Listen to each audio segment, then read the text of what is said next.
You're listening to Audiology.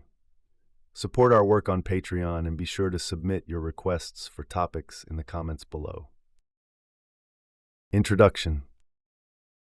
Following the widespread violence and destruction of the Kristallnacht pogrom on November 9th and 10th, 1938, a significant number of Jewish people, around 30,000 from Germany and Austria, were forcefully taken to concentration camps such as Buchenwald, Dachau, and Sachsenhausen. These actions were carried out soon after the attacks by Nazi Party, NSDAP organizations, and the police. The mass deportations and detentions were part of a scheme to coerce Jewish families into leaving their countries under the guise of voluntary emigration and to facilitate the transfer of their properties into non-Jewish hands. The bulk of those arrested were eventually let go by the start of 1939. However, the ordeal proved fatal for approximately 500 Jewish people who were either killed, took their own lives, or succumbed to the brutal treatment and neglect in the camps. Survivors and observers of the time noted that the term Aktionsjuden was frequently used to label the victims, especially in Buchenwald. This term likely originated from Aktion Rath, one of the names by which the Kristallnacht pogrom was referred. Commands. Joseph Goebbels documented in his personal journal that Hitler had directly mandated the detainment of tens of thousands of Jewish individuals, specifically ranging from 25,000 to 30,000. On the night of November 9, 1938, Heinrich Müller communicated to the secret police, Stapo, that there would soon be operations targeting Jewish people, with a focus on arresting wealthy Jews numbering between 20,000 and 30,000. This preparation was further put in motion in the wee hours of November 10th, when Reinhard Heydrich relayed Heinrich Himmler's directive to all the regional police offices and the upper echelons of the SD. Subsequently, an extensive number of Jewish men, particularly those with significant wealth and who were not advanced in age, were to be taken into custody across various districts, utilizing the available jail spaces. Orders were issued that these individuals should not be physically harmed during the process. Arrest. Beginning on November 10th, law enforcement and paramilitary groups, including the Gestapo, local police, SA, SS, and the National Socialist Motor Corps, initiated a wave of arrests that lasted until November 16th, when Heydrich ordered a cease. However, his detailed directives were largely ignored. On November 11th, an urgent command was given to free any women and children who had been detained, and by November 16th, instructions were out to release those who were ill or over the age of 60. The majority of Jewish men were taken into custody from their own homes, though arrests also occurred at their places of work, hotels, schools, and even train stations. In larger cities, the arresting officers often behaved with a semblance of professionalism, avoiding unnecessary humiliation or physical abuse. However, in other places, detainees were subjected to verbal abuse and physical violence, such as kicks and punches. Some were forced to sing Nazi songs and perform strenuous physical exercises, and were publicly paraded through the streets. Initially, the Jewish individuals who were put under protective custody were confined in local facilities such as police stations, jails, gymnasiums, or schools. After a couple of days, they were typically transferred to concentration camps. Historian Wolfgang Benz has pointed out that as many as 10,000 Jews were left in prisons or holding locations briefly due to a lack of space in the camps. Precise data on when they were released or how long they were detained is not comprehensive and remains an area lacking adequate historical research. Transfer to concentration camp.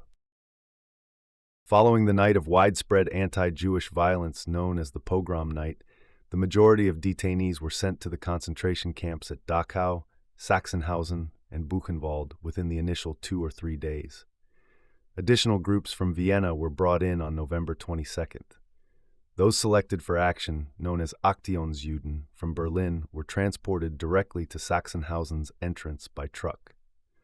Others reached the camps using a combination of buses, trains, commuter rails, and walking. The influx of new inmates was significant. Dachau received 10,911 Jewish prisoners, Buchenwald took in 9,845, and around 6,000 were estimated to have been sent to Sachsenhausen, effectively doubling the camp populations immediately. The journey to the camps was often marked by severe cruelty at the hands of their captors. Reports indicate that nearly every inmate who arrived at Dachau and Buchenwald exhibited signs of physical harm, including some with severe injuries, which were inflicted either during their arrest or in transit. Camp stay. The process of admitting new prisoners was deeply degrading, involving long periods of standing in line for roll calls, stripping of clothes, haircutting, and being forced to wear prison garments. These experiences were traumatic, as detailed in accounts from those who witnessed them.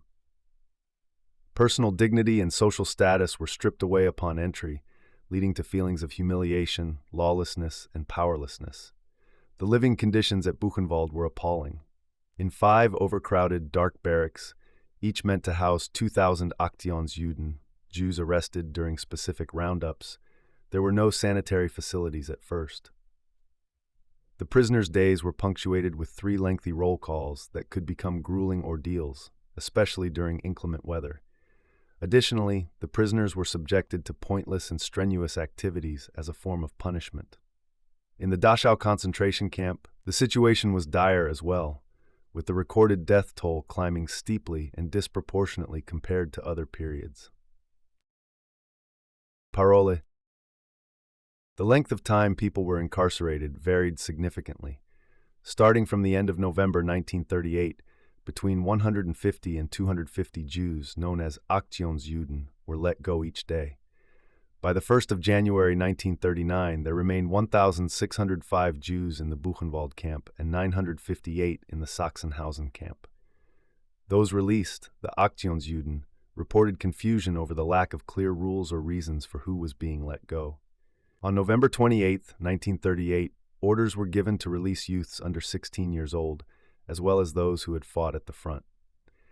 Starting December 12th, prisoners older than 50 years were to be freed, and beginning December 21st, Jewish educators were prioritized for release. Some prisoners were freed as they had imminent plans to emigrate or their visas were close to expiring. Others obtained their release as soon as their emigration visas were transferred. After December 3, 1938, Jewish individuals who owned cars but had their licenses revoked were coerced into selling their vehicles for paltry sums. Even those who resisted such orders could be unexpectedly released. Repercussions. A minimum of 185 Aktionsjuden perished in Dachau, 233 in Buchenwald, and between 80 to 90 in Sachsenhausen. These individuals lost their lives primarily due to extreme exhaustion, infectious diseases, pneumonia, lack of essential medication, and inadequate nutrition.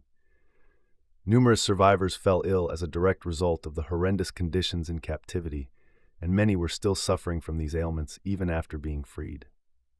The Jewish hospital in Berlin had to perform roughly 600 urgent amputations, necessitated by the lack of treatment for injuries and frostbite. Family members observed significant emotional changes in those who returned.